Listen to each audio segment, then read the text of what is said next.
అస్సాంలో ప్రత్యేకం ఏంటంటే కూటమి కట్టడం ఒక బలం.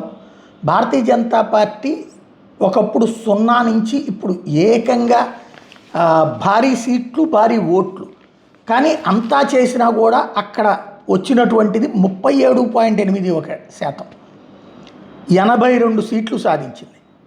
అదే సందర్భంలో కాంగ్రెస్ పార్టీ 29.84% ఓట్లు సాధించి 19కే పరిమితమైంది. ఏజీపీ వీళ్ళతో కలిసి ఉంది కదా, 10 సీట్లు, ఇటు బీఓపీఎఫ్ 10 సీట్లతో వీళ్ళు 102 సీట్లు అయింది బీజేపీకి. వాళ్ళు 6.47, 3.73, తద్వారా టోటల్గా 50% పైగా కూటమి ఓట్లు సాధించింది బీజేపీ. కూటమిలో ఓట్లు చీలినే కూడా వీళ్ళదాళ్ళకి వాళ్ళకి రావాలి కదా. ఓవరాల్గా 37 + 6 + 5 11 దగ్గరగా 50% ఓట్లు సాధించారు. కాంగ్రెస్ పార్టీ 29 + ఏఐయుడిఎఫ్ సపరేట్గా చేసింది. అది కాంగ్రెస్ వచ్చేటప్పటికి అదే తేడా కొట్టింది.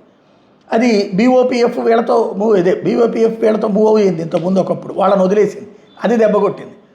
ముస్లిం సామాజిక వర్గాన్ని రెచ్చగొట్టడానికి పుట్టుకొచ్చినటువంటి ఏఐయుడిఎఫ్కి 5.46% ఓట్లే వచ్చినాయి, 2 సీట్లు వచ్చినాయి.